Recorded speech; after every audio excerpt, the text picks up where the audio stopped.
видеото ми "Четирите предвестника на раздялата" разгледах предупредителните знаци, които може да доведат до раздяла.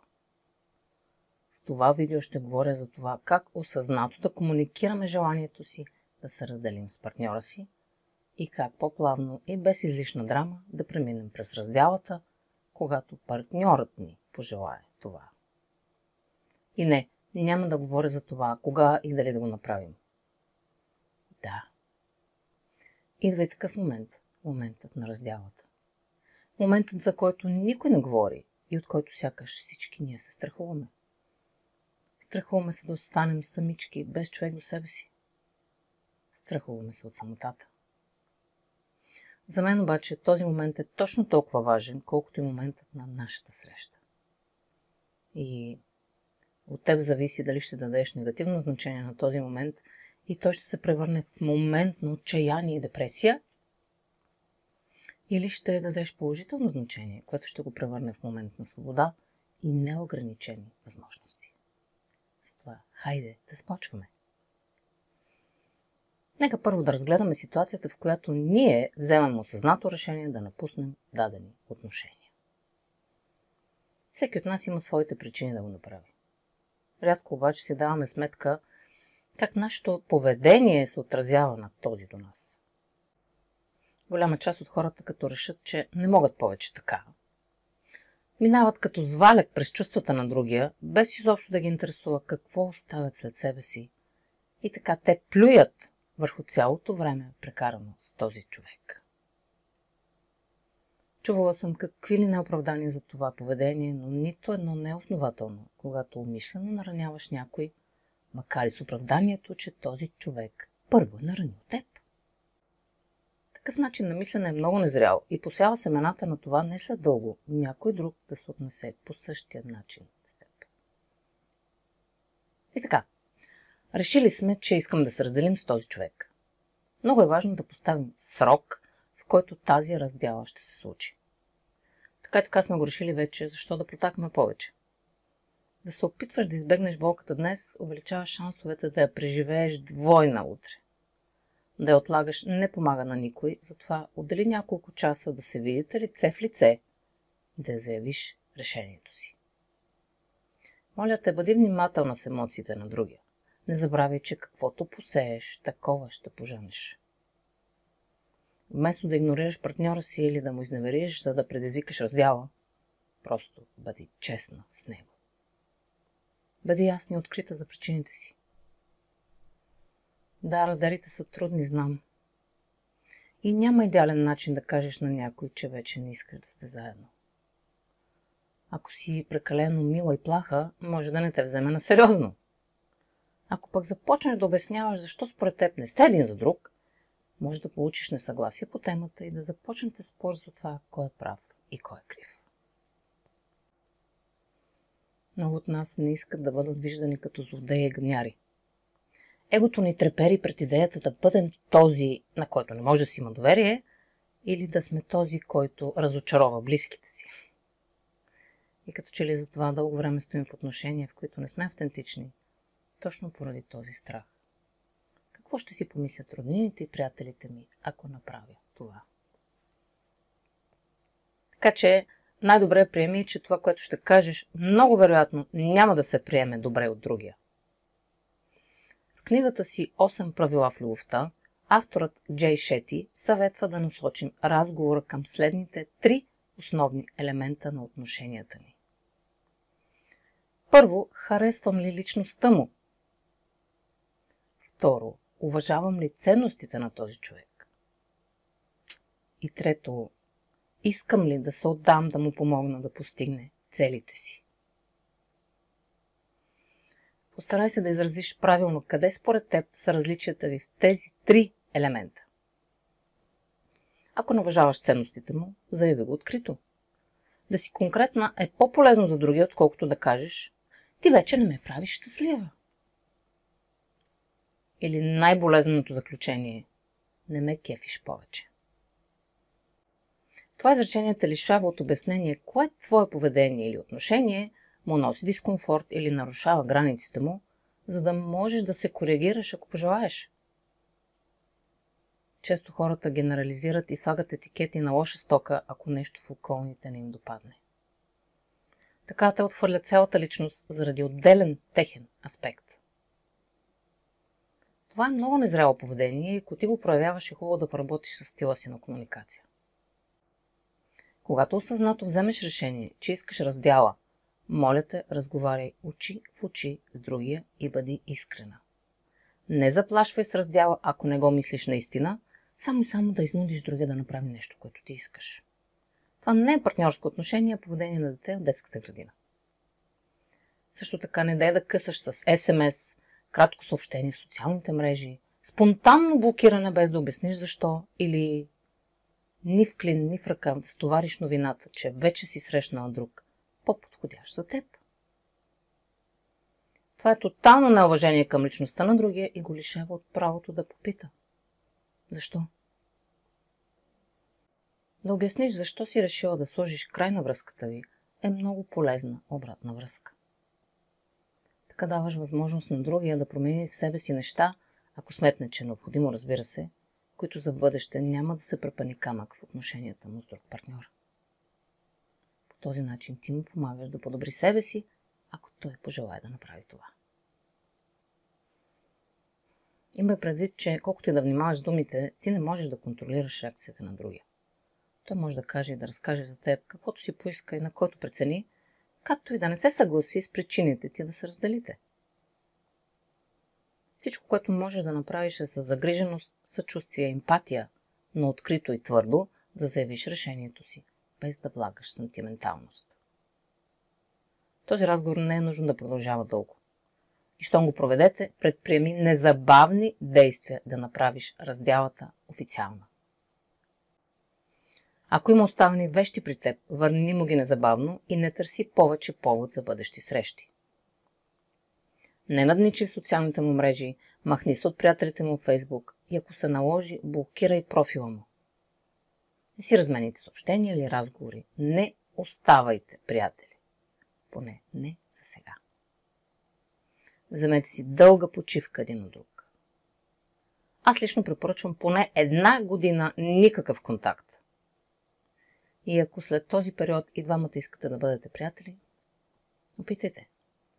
Но знай, че не може да има приятелство там, където още има копнеж.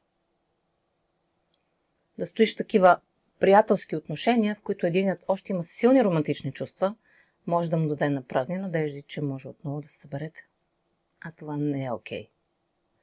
Затова дайте си нужното време да приключите с тези си отношения, преди да създадете други.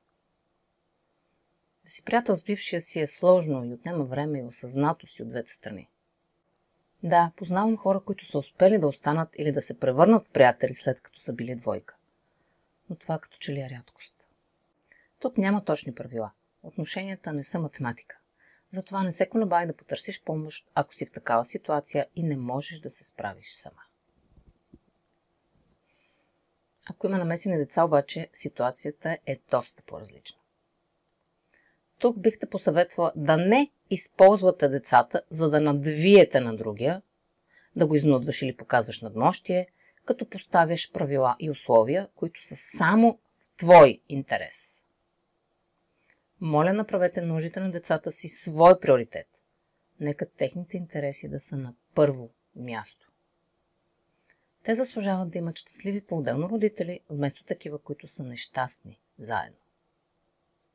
Децата не са виновни и трябва да се бранят максимално, за да не се травмират по време на тази раздяла. Никога, ама никога не говорете лошо за другия родител пред децата и не ги използвайте за арбитри или за посредници. Децата ви не са ви терапевти. Моля, потърсете специалисти. Каквото и да имало между вас, явно е свършило. Вие вече може да не сте двойка, но винаги ще бъдете родители на това дете. И никой не може да промени това. Дайте най-доброто от себе си, за да не се чувства то изоставено и не обичано от вас. Имай предвид, че децата често се чувстват виновни за раздялата на родителите си. С времето те започват да вярват, че ако са били по-послушни или са направили нещата различно, техните родители е нямало да се разделят. Това ги вкарва в негативната спирала на самообвиненията, което лесно може да доведе до депресивни състояния и пълно емоционално затваряне.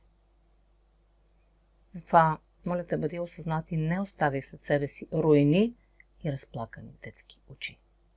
След време горчиво ще съжаляваш за това. Също така, не използвай децата като повод да се виждаш с бившия си. Създайте си ясни правила в името на детето и си дайте време отношенията ви да преминат на друго ниво. Стой далеч от идеята да утешаваш страдащия си бивш. Не си ти тази, която трябва да го направи. Та нали точно ти заяви, че не искаш да сте повече заедно? Стой зад решението си и му дай възможност и пространство сам да се справи с тази ситуация. Всички рани изискват време, за да зараснат. Не му предлагай рамо, на което да плаче. Това само ще го обърка и ще му даде фалшиви надежди. В крайна сметка той заради твоето решение се чувства така. Ако все пак искаш да му помогнеш, може да го насочиш към специалист или книга, която според теб може да му помогне, или... най-добре стой далеч известно време. Не се изкушавай да облегчаваш съвестта си на злодей, като се опитваш да се превръщаш в утешител. Така само ще удължиш агонията му. А сега да разгледаме ситуацията, в която ти си тази, която е зарязана, и то по един неосъзнат начин. Имай предвид, че този, който те е наранил, не е този, който ще ти помогне да се излекуваш. Напомням, че няма перфектен начин да прекратиш връзка с някой. Да, ти можеш да искаш другия да ти каже, че съжалява, да игнорира грешките ти, да каже, че ще се промени или да ти каже, че си много важна и ценна за него. Колко странно е това. Да търсим утеха за болката си от този, който всъщност е нейният източник. Да, този човек може би е бил най-добрият ти приятел. Споделяла си преживяванията си, плановете и мечтите си с него.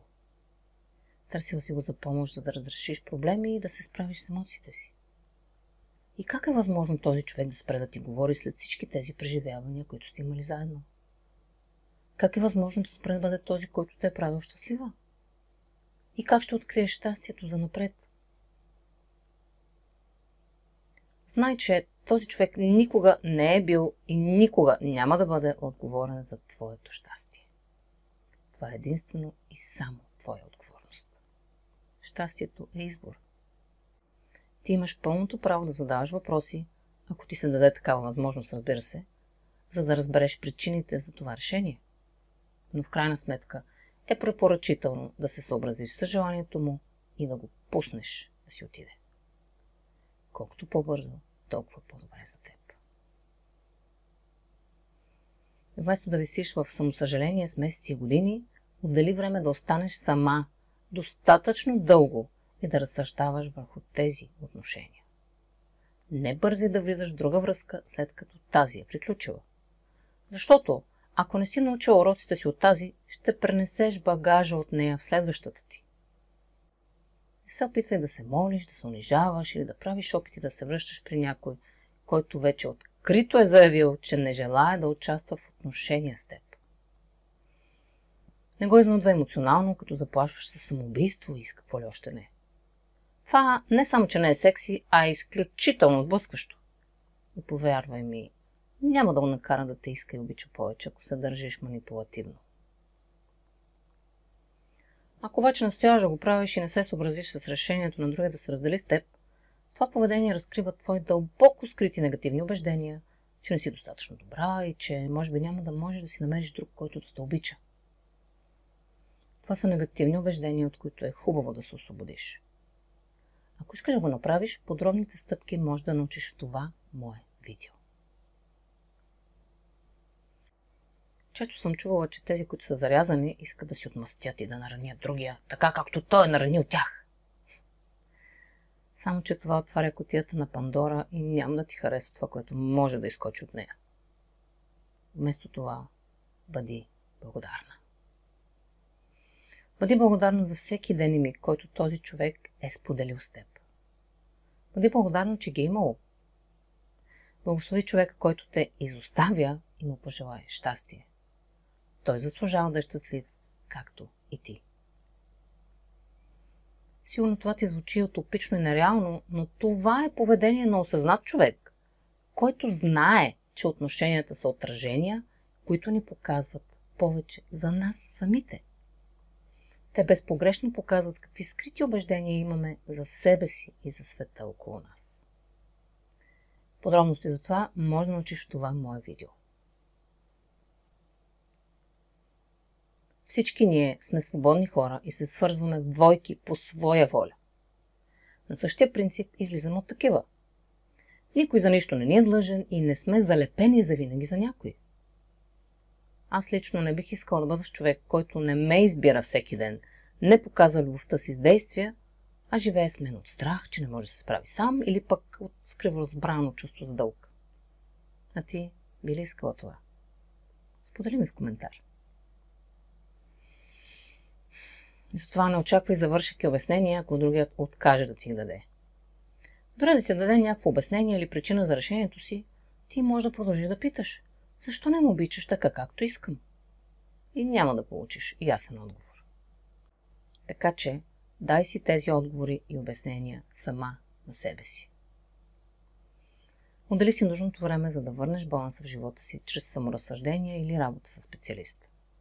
Твоя е задачата да излекуваш емоционалната си рана, защото само ти можеш да се превържеш по най-ефективния за теб начин. Човешкият мозък е машина, търсеща и създаваща смисъл. А най-ефективният начин за създаване на смисъл са историите. Често при раздяла ние създаваме своите истории за това. Превръщаме се в разследващи конспирации, с месеци и години водим сложни разговори в главите си, търсим подвола теле. Като всъщност отговорът е много прост и очевиден. Този човек просто не желае повече да е с теб. Точка по въпроса. Какво не ти е ясно? Приеми го и уважи свободния му избор. Наблюдавай каква история разказваш за себе си в тази ситуация. И ако не ти показва какво можеш да учиш, а те вкарва в негативна спирала, промени историята си и така ще промениш преживяването си. Запомни, че създавайки истории, ние създаваме лек или отрова за своите емоционални рани, както и път, по който да продължим с живота си. Ето една работеща практична идея, която може да приложиш в случай, че ти си зарязаната. Вземи ли си химикалка и опиши писмено болката, която усещаш.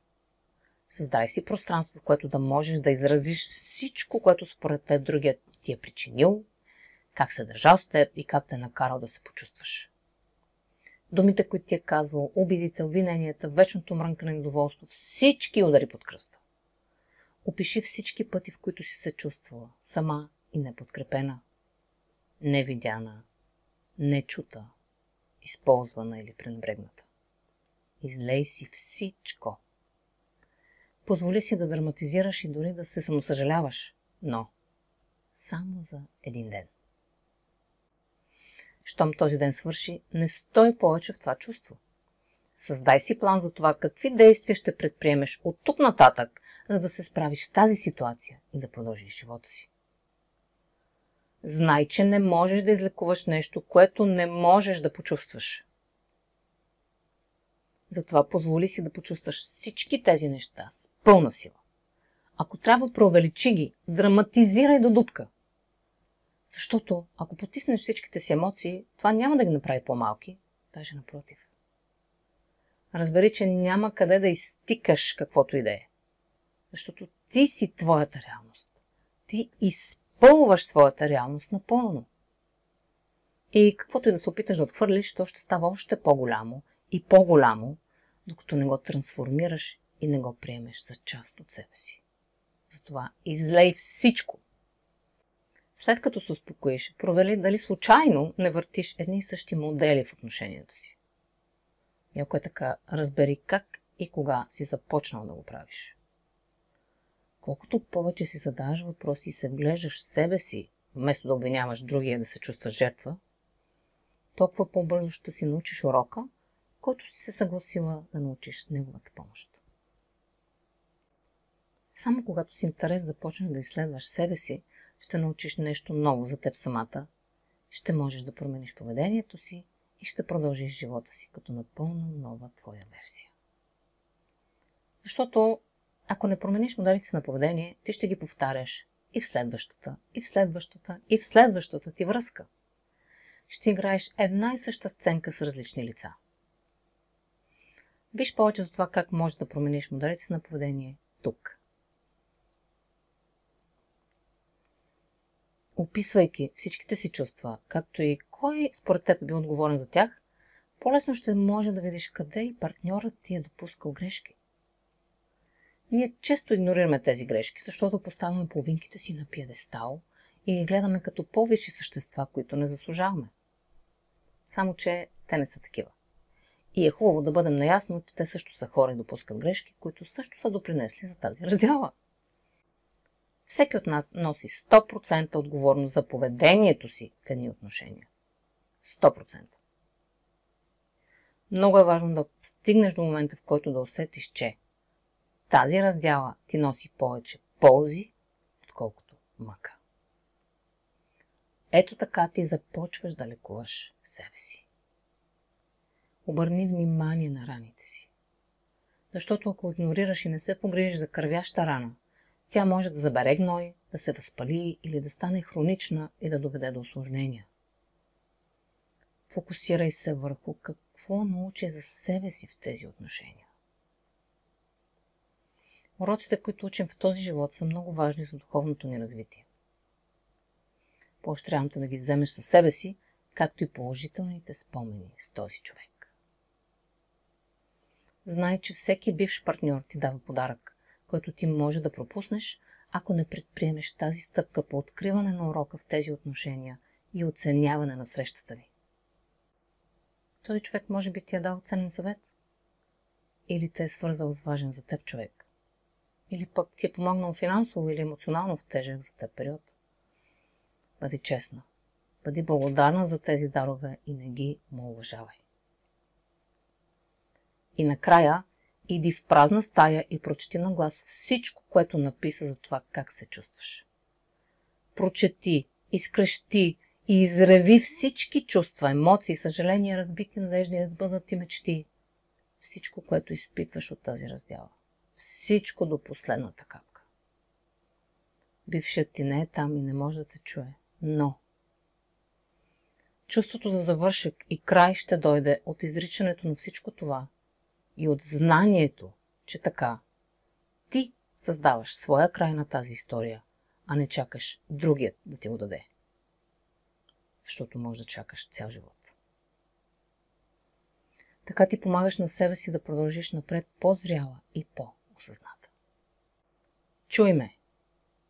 Ти заслужаваш да имаш партньор, който да те избира всеки ден, а не да си част от интериора му и да се сеща за теб само когато има нужда от помощта ти. Партньор, който харесва личността ти, уважава и споделя моралните ти ценности и може с любов да подкрепи и подпомогне за осъществяването на целите ти. Ти го заслужаваш. И знай, че можеш да привлечеш такъв партньор. Предприеми конкретно действие в тази посока. Стани по-добра своя версия и се наслаждавай на живота си. И в същото време не настоявай кога и как тази среща трябва да се случи. Позволи на Вселената да доведе подходящия за теб човек в твоята реалност в най-точния момент. Ако искаш едно практично упражнение за това как можеш да привлечеш нов романтичен партньор, виж тук. Благодаря ти за поредното споделено пътуване из дебрите на човешките отношения. Благодаря, че споделяш, коментираш и харесваш видеята ми. До скоро!